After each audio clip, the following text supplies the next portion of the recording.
Olá, pessoal. Estão me ouvindo? Olá, Polo de Pinhão, que estava para chegar. Chegaram? Estão me ouvindo, pessoal?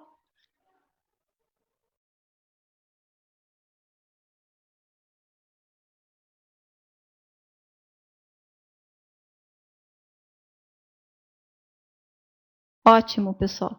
Então, vamos iniciar a nossa aula e qualquer problema vocês me avisem, tá?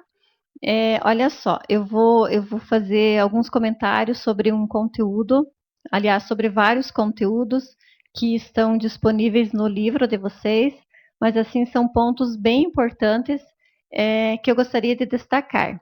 Então, pessoal, eu sei que vai gerar dúvidas algumas questões, e eu gostaria que vocês lançassem essas dúvidas no fórum, tá? A partir de amanhã eu estarei respondendo para vocês no fórum todas as dúvidas, porque hoje não há tempo suficiente para eu explicar os conteúdos e também para responder as dúvidas, tá? E ainda temos a atividade que eu devo explicar para vocês. Então, gente, como vocês já devem ter visto no livro, a língua brasileira de sinais, que é a Libras, ela é utilizada pela comunidade surda brasileira. Quem é essa comunidade surda brasileira? São somente os surdos?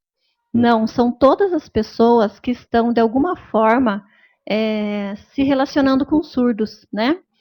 É a família, são os amigos, os vizinhos, os professores, os intérpretes. Todas essas pessoas fazem parte da comunidade surda.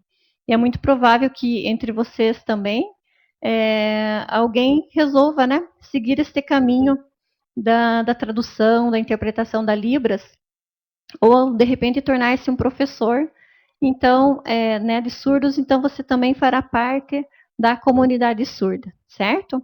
Diferente de povo surdo, quando a gente fala povo surdo, aí sim, estamos nos referindo a somente os surdos.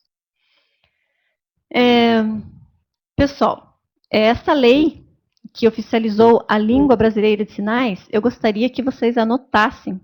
É uma lei importante, né? É a Lei 10.436 de 2002. Escrevam essa lei e ela também consta no livro, se vocês esquecerem é só ler lá. Temos também o decreto que regulamenta esta lei, que é o decreto de número 5.626. 5626 de 2005. Registrem, por favor. Esse decreto ele regulamenta a Lei 10.436 de 2002. Um ponto que eu gostaria de esclarecer para vocês é a respeito da língua, né? A Libras ela é reconhecida como língua mesmo. Ela não foi reconhecida como linguagem. E as duas únicas línguas que são oficializadas no nosso país, no Brasil, é a língua portuguesa e a língua de sinais. E vocês nunca ouviram falar a linguagem portuguesa? Já ouviram falar alguém dizendo, eu falo a linguagem portuguesa? Não, a gente fala língua portuguesa, porque língua e linguagem são duas coisas distintas, diferentes. Então, a Libras, ela foi reconhecida como língua, portanto, a gente deve falar língua de sinais. Nunca, nunca linguagem de sinais ou a linguagem dos sinais, certo? É língua de sinais. A língua de sinais é a língua natural do surdo. O que é língua natural? Língua natural é aquela língua que nós aprendemos, que nós adquirimos de forma natural, sem sistematização, né? Por exemplo, vocês estão adquirindo a língua de sinais agora de forma sistematizada, né? Vocês estão tendo um aprendizado com uma professora, tentando memorizar sinais, aprendendo como se faz a configuração de mãos. Isto é uma forma sistematizada de aprender língua. Vocês não agiram da mesma forma quando adquiriram a língua portuguesa, né? Que é a nossa língua. Nós aprendemos a nossa língua de forma natural, apenas pelo contexto, né, com os falantes da língua. Então, nós aprendemos a língua portuguesa. Os surdos aprendem a língua de sinais de forma natural, apenas em contato com falantes da língua, diferente da língua portuguesa. Eles aprendem a língua portuguesa de forma sistematizada, né? E eles não conseguem aprender a falar a língua portuguesa, apenas a escrever. Então, a língua portuguesa, ela é considerada a segunda língua do surdo brasileiro. A primeira língua é a língua de sinais e a segunda língua é a língua portuguesa. A estrutura da língua portuguesa e da língua de sinais, elas são diferentes. A língua de sinais não obedece à mesma estrutura da língua portuguesa. Normalmente, em português, nós falamos o sujeito, o verbo e o objeto. Na língua de sinais, às vezes, nós também utilizamos esta estrutura, mas ela também pode variar, dependendo do contexto. O sujeito, o verbo e o objeto vai variar. Então, por exemplo, quando eu falo eu gosto de pizza, se você falar da mesma forma, vou tentar sinalizar aqui, né? Não sei se vocês vão me enxergar. Eu gosto de pizza. Isso não é Libras, isso é português sinalizado, porque o surdo faria essa frase da seguinte forma: pizza, gosto. Ele nem coloca o eu, porque o eu está incorporado ao verbo gostar, que é isso aqui, né? Gostar. Então, pizza, gosto.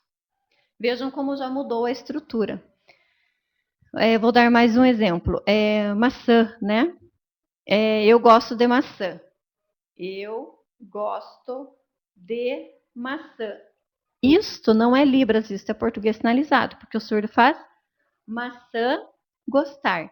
Percebam que ele joga sempre o objeto ou aquilo que é o principal da sentença, ele coloca primeiro. Se ele fala assim, eu tenho muitos amigos, ele fala assim, amigos, eu ter muitos. Ele não fala na mesma sequência da língua portuguesa. Por isso não há como falar e sinalizar ao mesmo tempo, porque as línguas obedecem a estruturas diferentes. Mais uma coisa que eu quero esclarecer com vocês, estou falando basicamente sobre os mitos da língua de sinais. A respeito, é uma pergunta muito corriqueira, todo mundo pergunta. Em todos os países as pessoas falam a mesma língua de sinais? Não. Cada país tem a sua língua, né? Nós temos a nossa língua brasileira de sinais, Libras. Nos Estados Unidos tem a ASL, que é a língua de sinais americana. Na França tem a língua de sinais francesa e assim por diante. Cada língua de sinais, cada país tem a sua própria língua, elas são diferentes. E assim como a língua portuguesa, a língua de sinais também possui variações linguísticas, né? As variações regionais. Por exemplo, o sinal verde, ele é realizado no Rio de Janeiro. Vou sinalizar aqui o sinal verde lá do Rio de Janeiro. O sinal verde de São Paulo e o sinal verde do Paraná. Professora, mas aqui no Paraná eu já vi muitas vezes as pessoas sinalizar verde igual do Rio de Janeiro. Isso ocorre, pessoal, por causa do contato que nós, da comunidade surda, temos com os professores, com os surdos do Rio de Janeiro.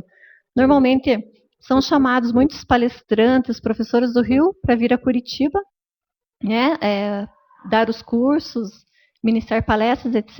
E a gente acaba pegando esses sinais também. Então, por isso, normalmente, em algumas regiões aqui no Paraná, já se sinaliza verde igual lá do Rio de Janeiro.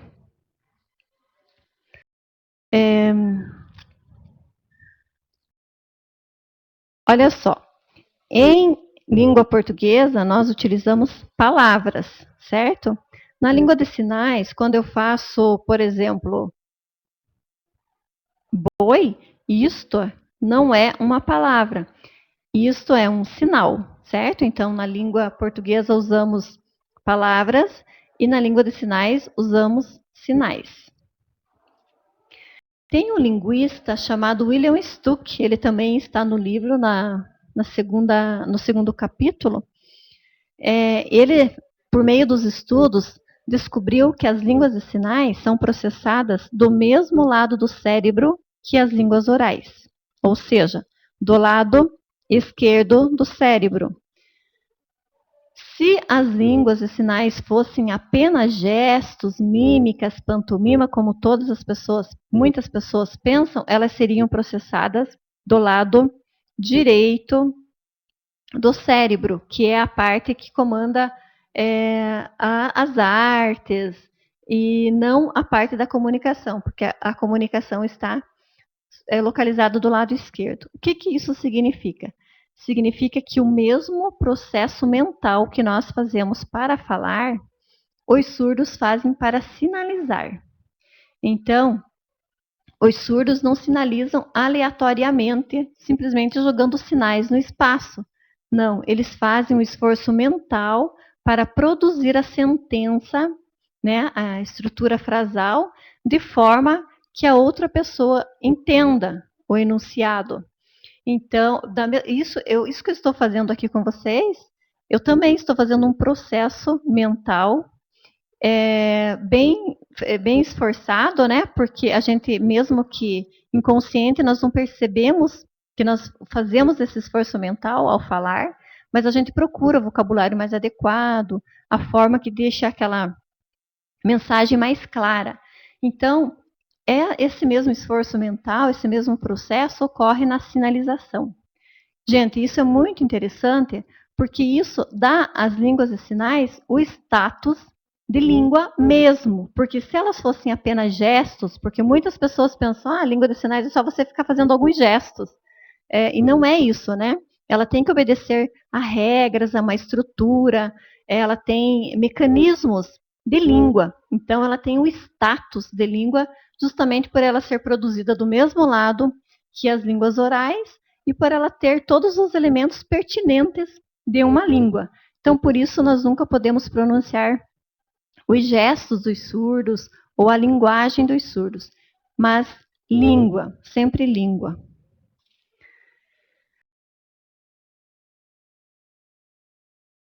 Olha só, eu falei com vocês, tem isso no DVD, sobre os 5 parâmetros. Gente, isso é muito importante, eu gostaria que vocês dessem bastante ênfase nesta parte do livro, que se eu não me engano, está localizado na unidade 2, no capítulo 2, que fala sobre os parâmetros, né? São 5 parâmetros. Então,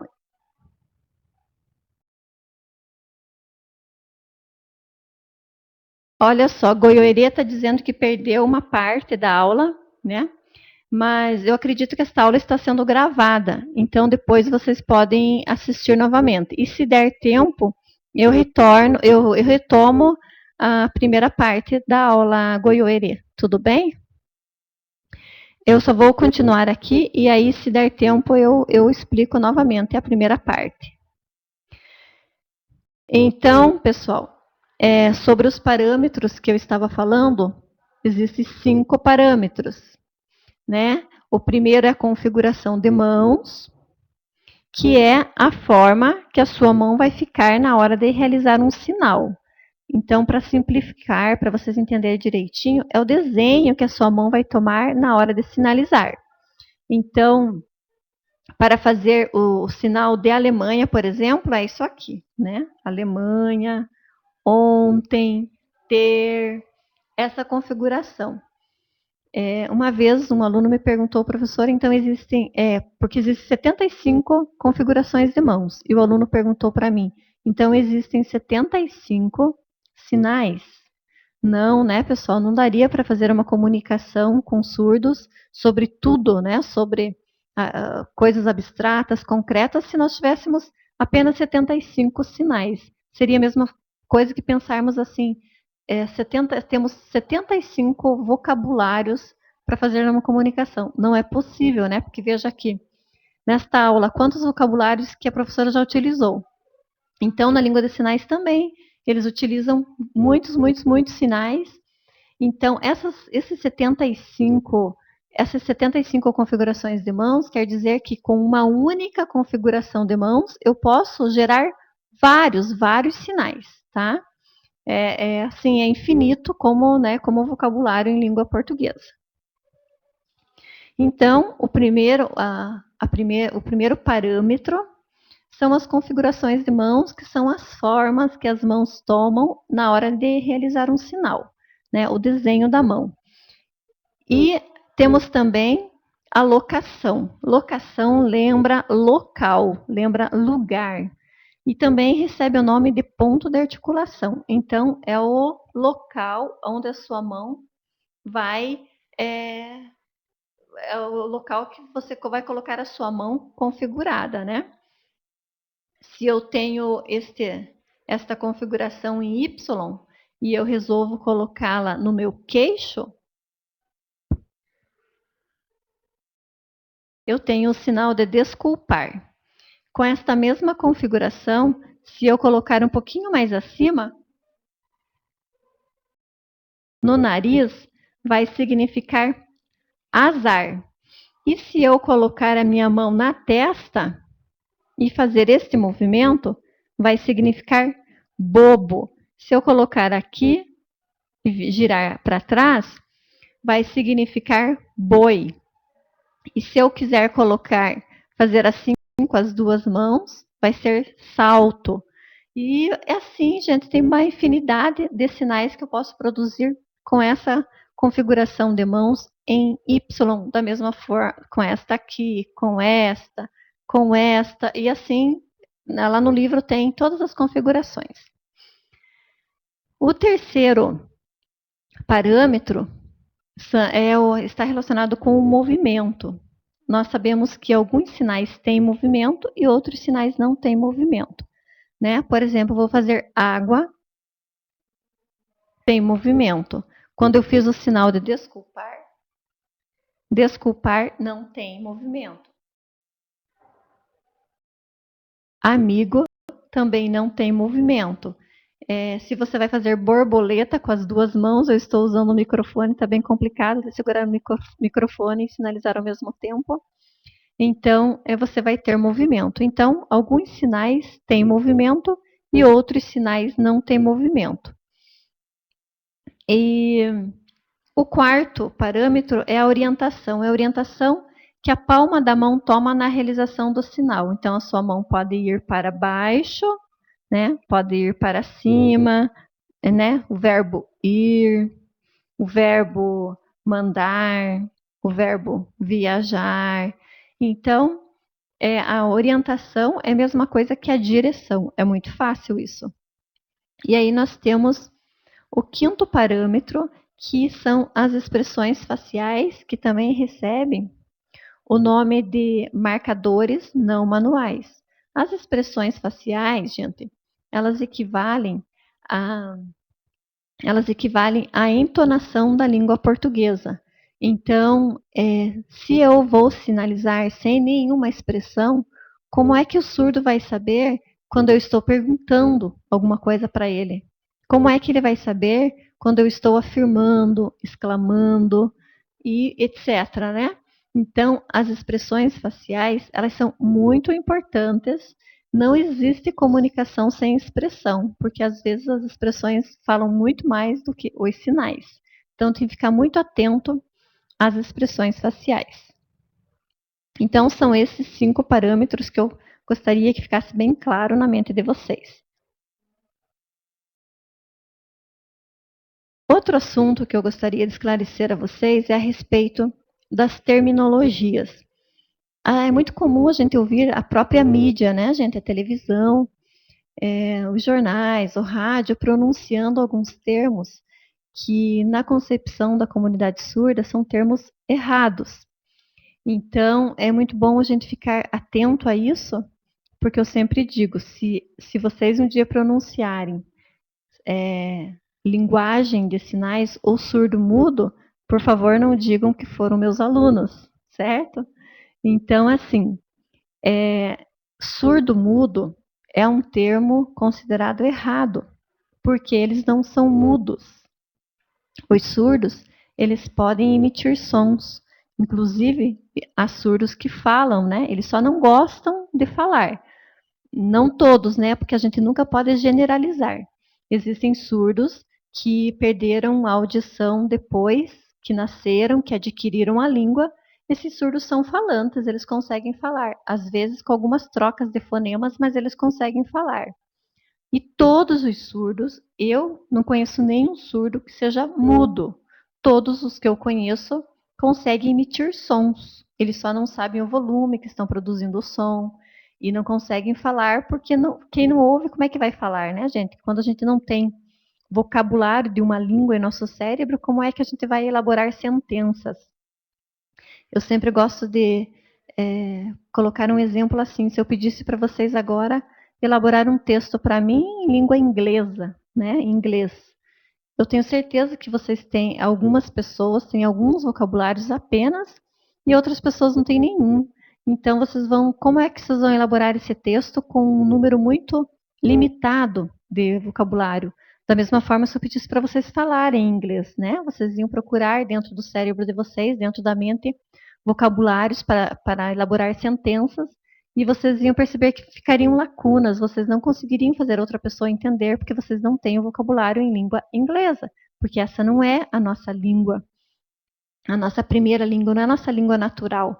Então, se a gente pensar assim em relação ao surdo, a gente vai conseguir entender por que é tão difícil para ele falar. Porque ele não tem palavras no cérebro dele. As palavras não entram pela audição deles, porque eles não ouvem. As palavras entram apenas pela visão. Então, quando eles vê a palavra, eles podem entender aquela palavra desde que um dia tenha sido mostrado o significado da palavra para ele. Porque se você coloca uma palavra lá, por exemplo, macaco, e nunca ninguém disse que aquela palavra está relacionada ao sinal macaco, se um dia você pedir para ele ler, ele até pode falar macaco, né? Mas ele não vai saber o que aquilo significa. Então, para que o surdo tenha muito vocabulário, precisa explicar todos os significados e todas as palavras para ele. Então, há uma limitação muito grave em relação a isso, né? Ele não tem vocabulário em língua portuguesa, então é impossível ele falar em língua portuguesa e também na escrita ele terá muita dificuldade. E na próxima semana é justamente isso que estaremos estudando, né? A aquisição da escrita pelo aluno surdo. Vamos identificar esses aspectos e também sobre a avaliação, como deve ocorrer a avaliação do aluno surdo, já que ele tem essa limitação, não tem vocabulário, como é que vai escrever? Da mesma forma que vocês não têm vocabulário em inglês, como é que vocês vão falar ou vão escrever nesta língua? Então, pessoal, o surdo não é mudo. Lógico que pode existir a pessoa que é muda, apenas muda, né? Ou pode existir o surdo que também é mudo. Então, são aquelas pessoas. Mudo é aquela pessoa que tem um problema nas cordas vocais, que tem um problema no aparelho fonador, que não consegue emitir sons. Então, essa pessoa é considerada muda. O surdo, não. O surdo, ele pode emitir sons, desde que ele não tenha nenhum problema nas cordas vocais no aparelho fonador. Então, o correto, gente, é sempre surdo, nunca surdo-mudo. Também não é para falar surdinho, nem mudinho, né? Nem o deficiente auditivo, né? Porque esses termos, surdinho, mudinho, surdo-mudo, são considerados termos pejorativos, né? Então, você nunca deve pronunciar isso. E em relação ao deficiente auditivo, mas por que, professor, eles não são deficientes auditivos? Existem autores como Perlin, como Strobel, entre outros, que estudam as identidades surdas. E elas dizem que deficiente auditivo, e também tem outros escritores que falam sobre isso, deficiente auditivo é uma pessoa que tem um problema na audição, né? Que perdeu a audição, mas que ainda consegue falar. Um exemplo são as pessoas idosas, né? Elas vão perdendo a audição, elas vão se tornando deficientes auditivos, mas elas não são surdas, então elas podem usar uma prótese. Então, os deficientes auditivos são essas pessoas que não são surdas, que não têm identidade surda, que não participam dos movimentos surdos, que não são surdos politizados, eles são apenas deficientes auditivos, têm uma leve, perderam, né, de forma leve a audição, e eles conseguem falar, né? Eles conseguem se comunicar por meio da fala. Então, não se pode chamá-los de surdos. Esses são apenas os deficientes auditivos. Então, quando a gente fala de língua de sinais, quando a gente fala de comunidade surda, a gente está falando do surdo e não do deficiente auditivo. Esses surdos que se assumem como surdos, que têm identidade de surdos, que lutam pelos seus direitos. Então, eles preferem ser chamados de surdos, né? Eu acabei de concluir uma graduação em Letras Libras na UFPR, né, na Universidade Federal do Paraná. Eu estudei com 30 surdos, né? Eles fizeram licenciatura e eu estudei também com uma sala de 30 intérpretes. Então, havia uma sala com 30 intérpretes, uma sala com 30 surdos. E boa parte dos meus professores eram surdos, né? Eles eram surdos e surdos mestres, surdos doutores, surdos assim com um conhecimento incrível, né? Que acho que para eu ter o conhecimento que eles têm, eu deveria nascer de novo e começar a aprender Libras desde bebê. Então eles estão assim no nível muito, muito mais elevado do que o meu de conhecimento. Então eu fico pensando assim, seria pertinente eu chamá-los de deficientes? Pensem nisso, né, gente? Não dá para chamar uma pessoa que está num nível de conhecimento tão elevado de deficiente. Então, acho que essa questão deve ser bem pensada e refletir na hora de chamá-los de deficientes, né? Então, apenas surdos, sempre surdos. No livro também, a professora fala sobre a cultura surda. Os surdos, eles têm uma cultura que é diferente da nossa cultura, né? Por exemplo, nós ouvimos música em música, né? Com fone de ouvido e tal. Os surdos não podem fazer isso, mas eles podem ter a música sinalizada. Nós lemos livros de literatura apenas pela língua portuguesa e nós compreendemos. Os surdos têm os livros de literatura, pelo menos a literatura clássica, elas estão vindo agora todas em língua de sinais também, né? Tem o Patinho Feio, a Cinderela, a Branca de Neve, etc. Tem vários aí que já estão em língua de sinais também. Tudo isso são elementos que fazem parte da cultura surda. Mas o que marca mesmo a cultura surda é a língua de sinais. É a partir desta língua, né, que vai sendo gerado todos os outros aspectos.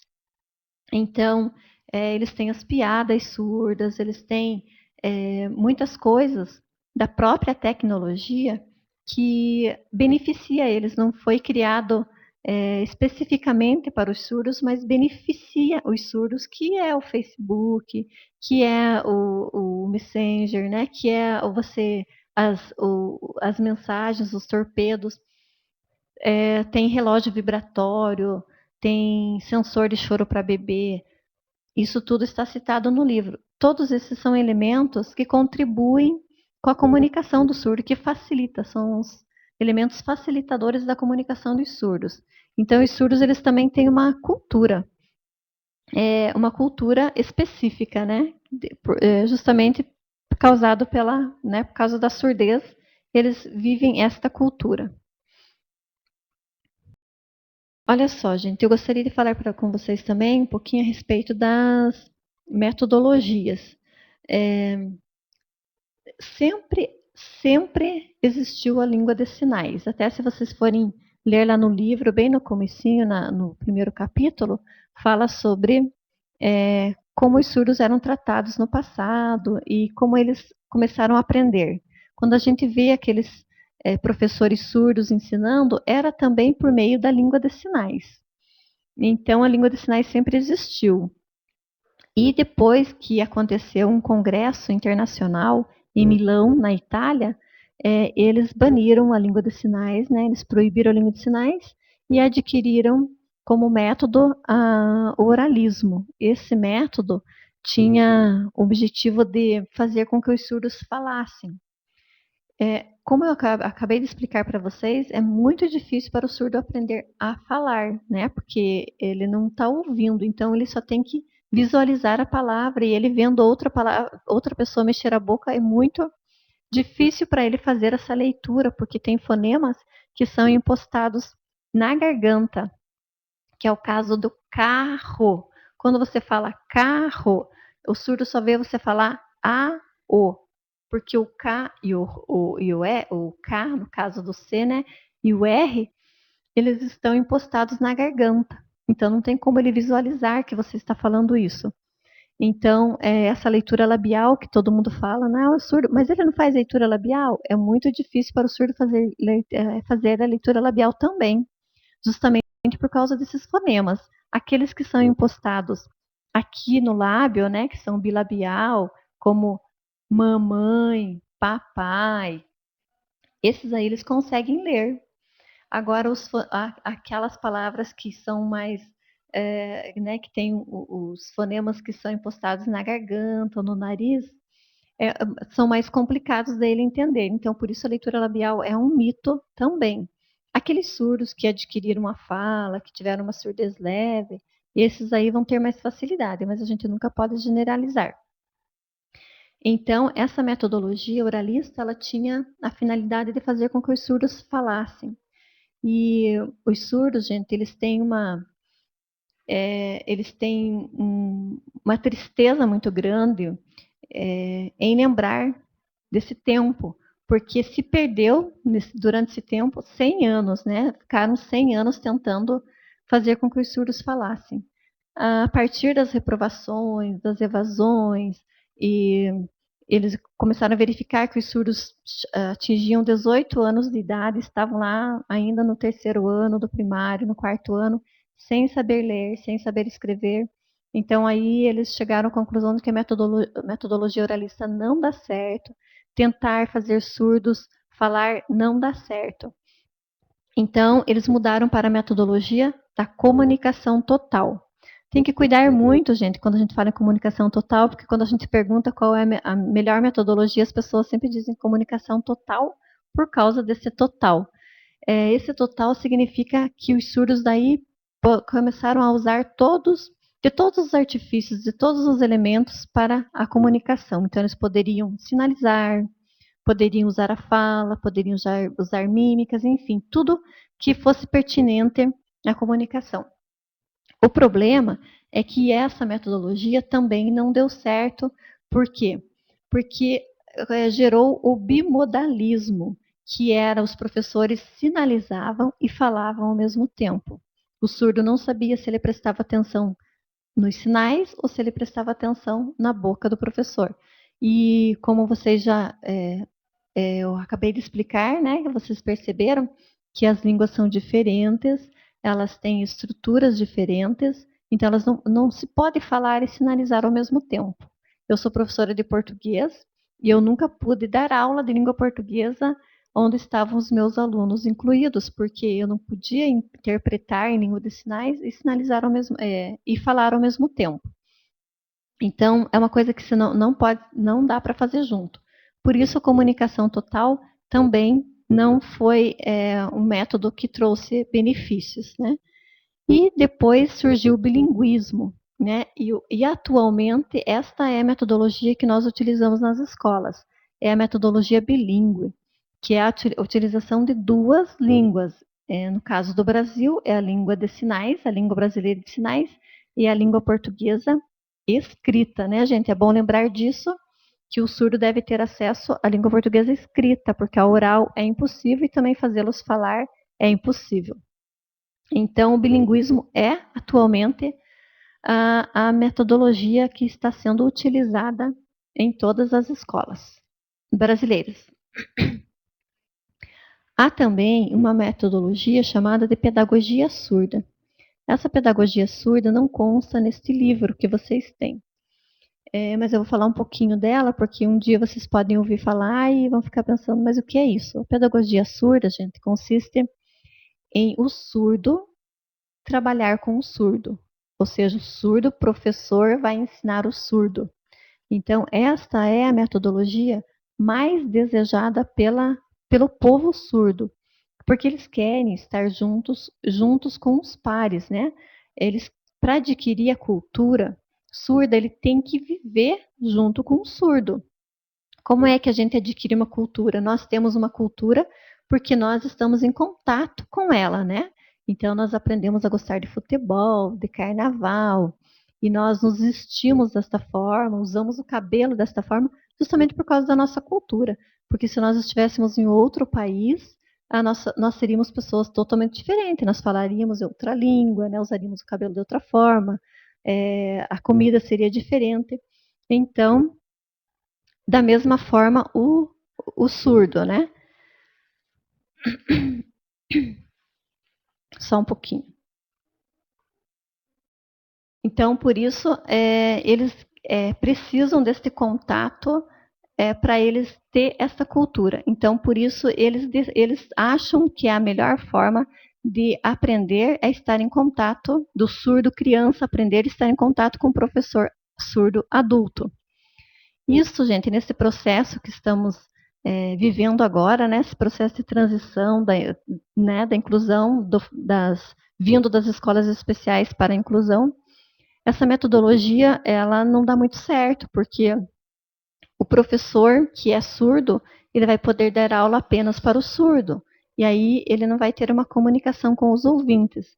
Então, dá uma certa limitação em relação a esta pedagogia também. E uma coisa importante também que eu quero destacar é que todas as crianças surdas devem ingressar à escola assim que a surdez for diagnosticada.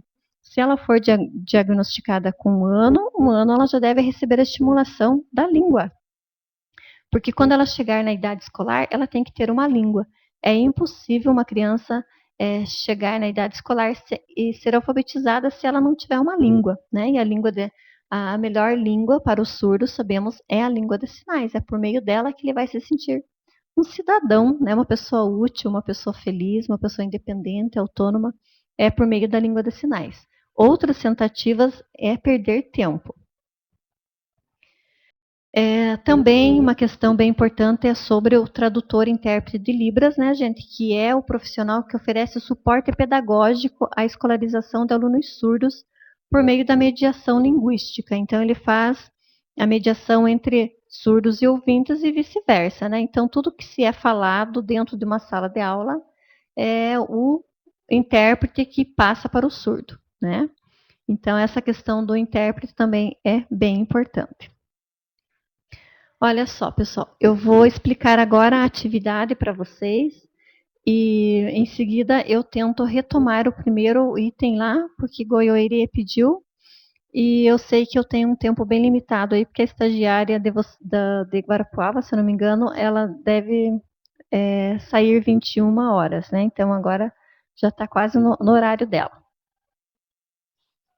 Olha só, pessoal, a atividade de vocês é o seguinte: vocês vão pesquisar o decreto 5626.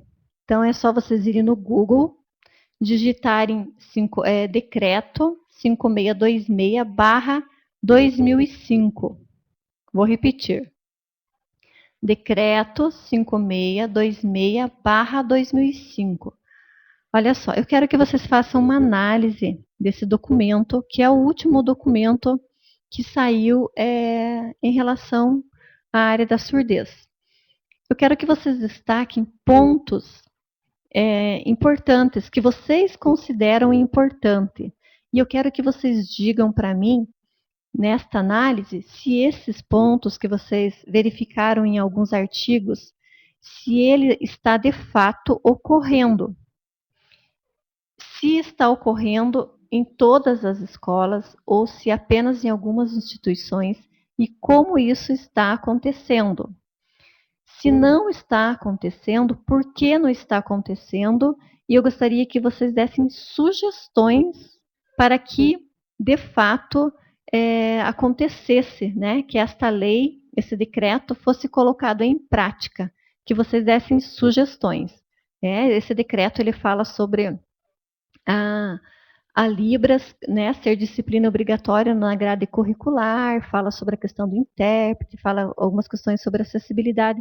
Então, assim, eu não vou especificar, pessoal, vocês têm que falar sobre isso. Não. Eu quero que vocês leiam, até para que os trabalhos não saiam todos iguais, né? quero que vocês leiam o decreto e quando você se deparar com alguma coisa que você acha interessante, você fala assim, nossa, isso aqui é interessante. Então você copia aquele artigo, né, aquele capítulo, e aí você escreve se ele está acontecendo aqui no Brasil, se você tem conhecimento de que isso está acontecendo e em que nível ele está acontecendo, só nas instituições de ensino superior, só no ensino médio, quando ele está acontecendo, né? A questão, por exemplo, do intérprete. Todas as escolas têm intérprete? Por que não tem em todas as escolas, se você acha que não tem? Ah, se na tua escola tem, como é que isso aconteceu? Como aconteceu essa política, né, do intérprete ir para a sua escola? Por que lá na sua escola tem e na do vizinho, na outra escola não tem, na escola vizinha não tem? Então eu quero que vocês façam uma reflexão sobre isso. E aí vocês devem postar no fórum, tá? Vocês postam no fórum, pode ser uma coisa bem breve, tá, gente? Não precisa ser uma lauda inteira. Até porque eu gostaria que a partir disso a gente gerasse discussões. Então vocês têm toda esta semana, né? Hoje é quarta-feira, vocês têm quinta, sexta, sábado, domingo, para vocês postarem no fórum esta atividade, tá? E aí, eu não vou fechar na semana que vem este fórum. Vocês podem postar lá no fórum da atividade 2 mesmo, tá? E a gente vai discutindo, tá? Alguns pontos que vocês colocarem, eu vou colocar a minha opinião também, né? Eu posso contribuir também com a tua reflexão. Então é importante que vocês façam isso para a gente conhecer esse documento, né? Esse decreto, tá? Pessoal, agora eu vou perguntar e vocês podem responder. Vocês entenderam a atividade? Vocês têm dúvidas?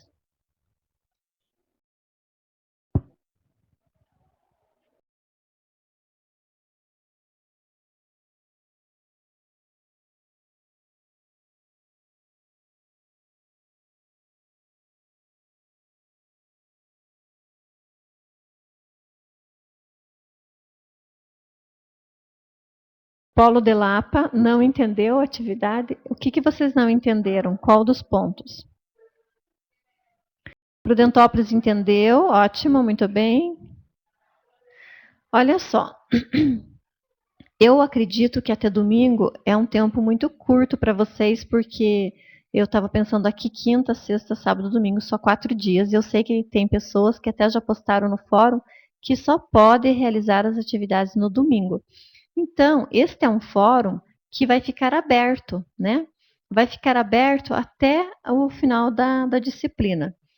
Se você postar o teu comentário no último dia de aula, a professora não vai poder contribuir, né? E os colegas também.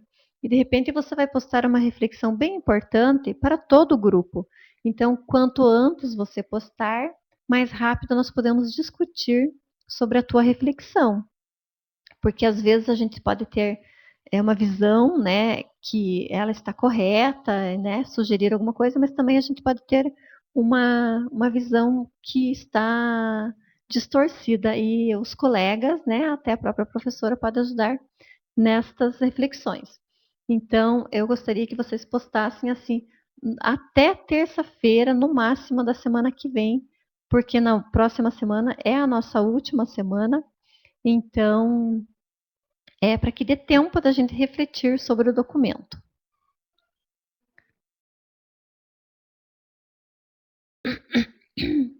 Goiôerê entendeu, só está pedindo para eu repetir o começo da aula.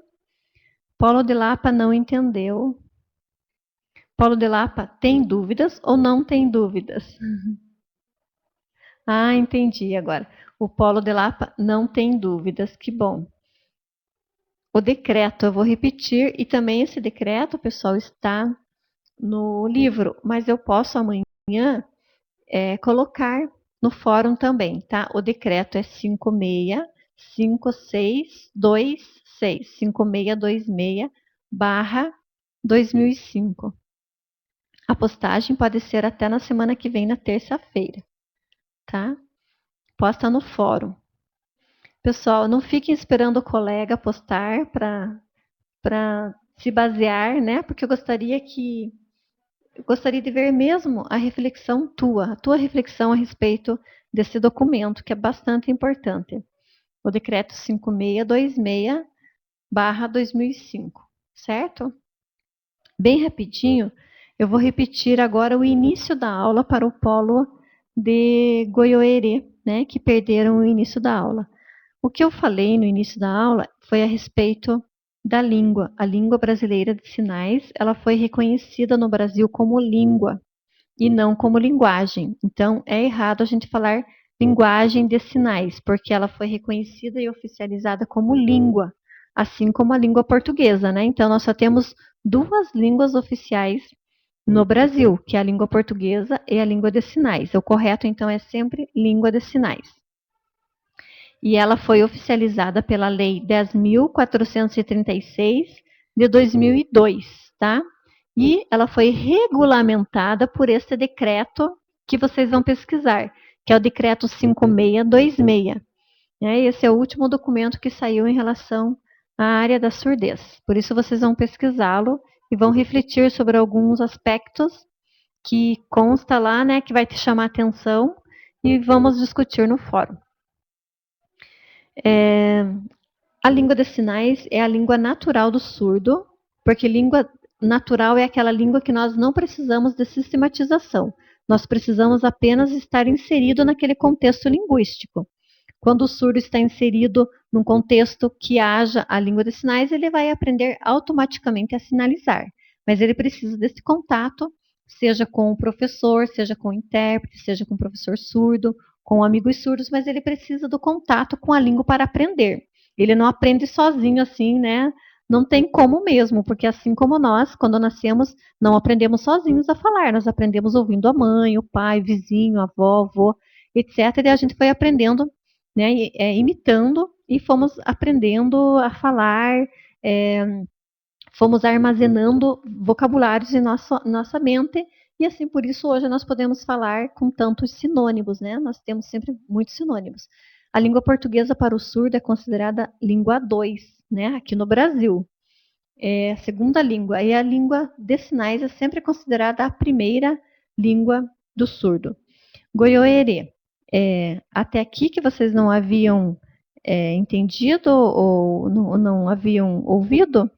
Vocês ouviram sobre a estrutura da Libras, que a Libras tem uma estrutura diferente da língua portuguesa, né, que nós não falamos da mesma forma, na mesma estrutura da língua portuguesa. Em Libras a gente fala com uma estrutura diferente. Vocês conseguiram pegar esta parte?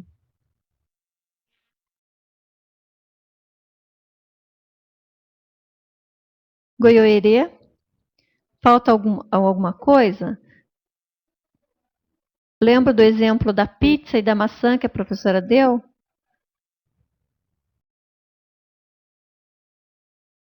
Estou aguardando o Goiôerê.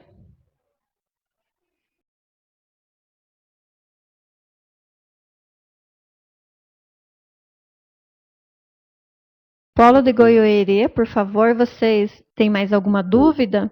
Era esta parte que vocês haviam perdido?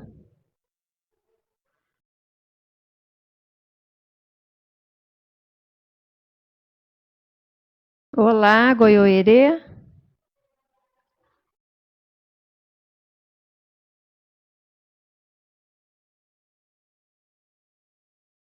Estou aguardando o Goiôerê responder. Eles pediram para eu repetir. Ótimo, então. Ótimo. Na semana que vem, a professora vai postar um resumão, né? Um resumão de todo o conteúdo para que vocês possam estudar para a avaliação final, certo? Pessoal, foi um prazer estar aqui com vocês. Eu peço desculpas porque parece-me que houve um imprevisto com o horário, né? Eu havia colocado no Moodle que eu só poderia a partir das 20h35, né? Porque eu tenho as duas primeiras aulas, e então, mas o polo de Goiôerê, né? Não de Pinhão, demorou um pouquinho para chegar, então acabamos tendo apenas uns 40 minutos de aula aí, mas foi válido, né, pessoal? Eu consegui passar para vocês aquilo que eu havia planejado. E assim, qualquer dúvida eu estou à disposição, certo? Muito obrigada, boa noite e fiquem com Deus.